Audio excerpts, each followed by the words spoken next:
나의 정치 코멘트를 잠시 후 시작하겠습니다.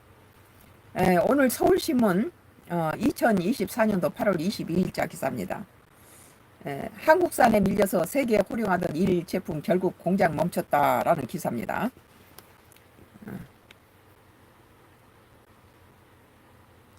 일본에서 유일하게 TV용 액정 표시 장치 LCD 패널 제조 명맥을 이은 샤프가 21일 결국 생산을 종료했다고 교도통신 등 현지 언론이 보도했습니다.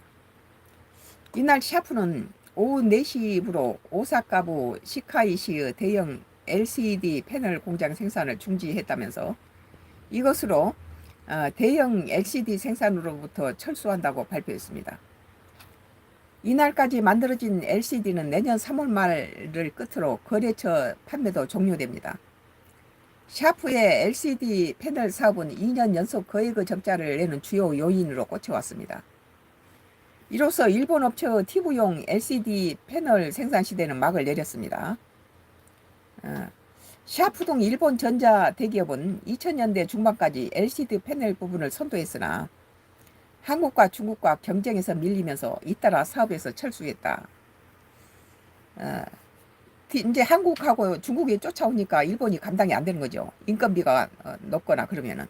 그래서 기업들의 인건비가 높는 것은 상당히 우리 기업이 수출하는 데 어려움을 줘요. 그래서 그런 것도 잘 생각해야지. 야당은 무조건 노동자 편에 쓰는 것도 거의 좋지는 않아요.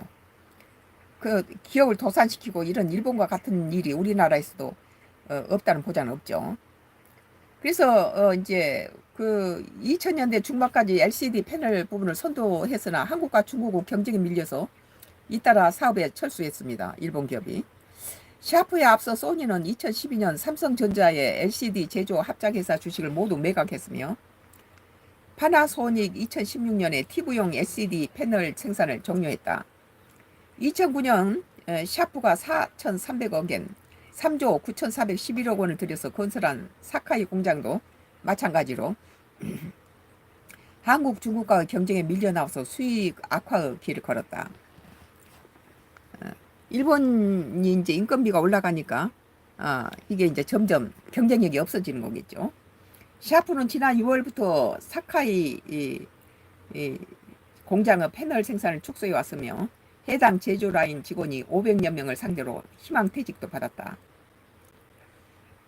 샤프는 LCD TV 패널 생산을 해오던 공장을 데이터 센터 부지로 활용하고자 소프트뱅크나 KDDI 등과 협의를 진행 중이다 라고 합니다. 이게 남의 일 같지 않네요. 나의 정치 코멘트로는 일본에서 유일하게 TV용 LCD 패널 제조를 이어온 샤프가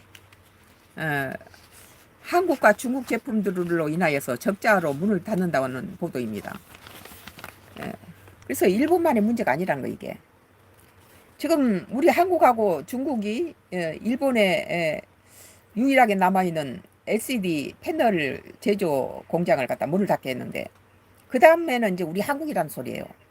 중국의 그 값싼 인건비가 우리 한국이 당해낼 수 있겠느냐. 그래서 샤프가 한국과 중국 제품으로 인하여 적자로 문을 닫는다는 보도이지만 이것이 국제사회의 질서입니다. 인건비가 오르고 더 저렴하고 좋은 제품이 값싸게 나오면은 소비하는 소비자는 값싸고 더 좋은 제품으로 몰리게 돼 있어요.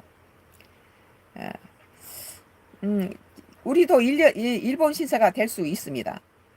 중국의 값싼 제품이 제품마저 한국산을 능가한다면 한국 역시 일본의 샤프처럼 될 수 있다고 봐요. 기술 개발이나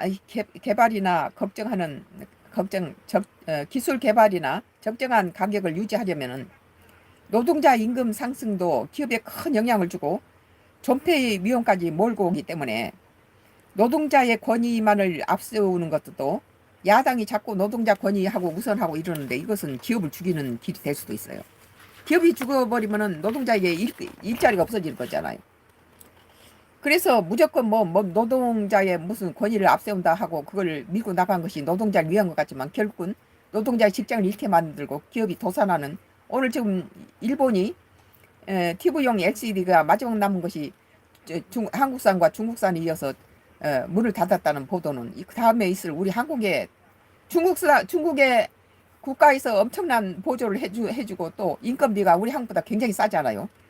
그런 것과 우리나라가 이제 지금 같으면 제품으로 어떻게 품질 면으로 지금 그 버티고 일본이 문 닫고 중국하고 한국이 지금 살아남았지만 다음에 값싼 중국산 제품으로 인하여서 우리 한국이 문 닫을 수 있다는 거예요.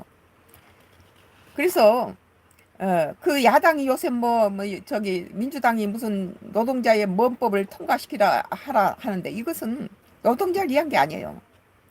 그 노동자의 모든 처우라든지 이런 것들 한 건 좋은데 그것이 이제 기업의 그 제조업 기업의 제조 생산품의 물가를 올려준다는 거예요. 그러면 경쟁력이 없어지죠.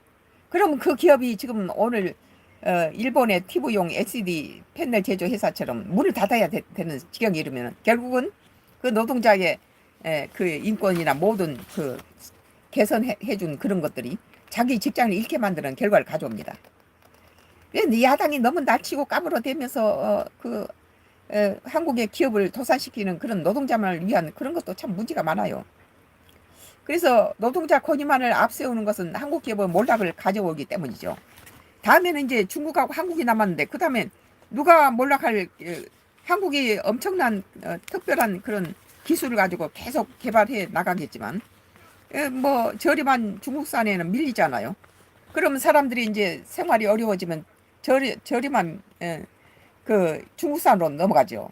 그러면 또 우리나라 역시 일본처럼 문을 닫게 되는 그런 것이 오기 때문에 이 야당들이 그 노동자 앞장에 서서 뭐 큰일 하는 것처럼 하지만 그것은 우리 기업을 죽이는 결과이기 때문에 잘 심사숙고해야 됩니다.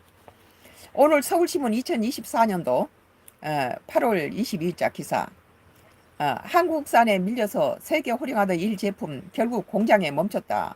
뭐 한국산에서만 밀린 게 아니라 한국산과 중국산이 밀렸겠죠. 오늘 거기에 대해서 나의 정치 코멘트를 했습니다. 지금 계속해서 정치 코멘트가 4개가 기다리고 있습니다. 지금 들어와 주셔서 저의 정치 코멘트를 썬가크로스의 정치 코멘트를 들으신 여러분께 감사드리며 계속해서 저기 들어주시기 바랍니다.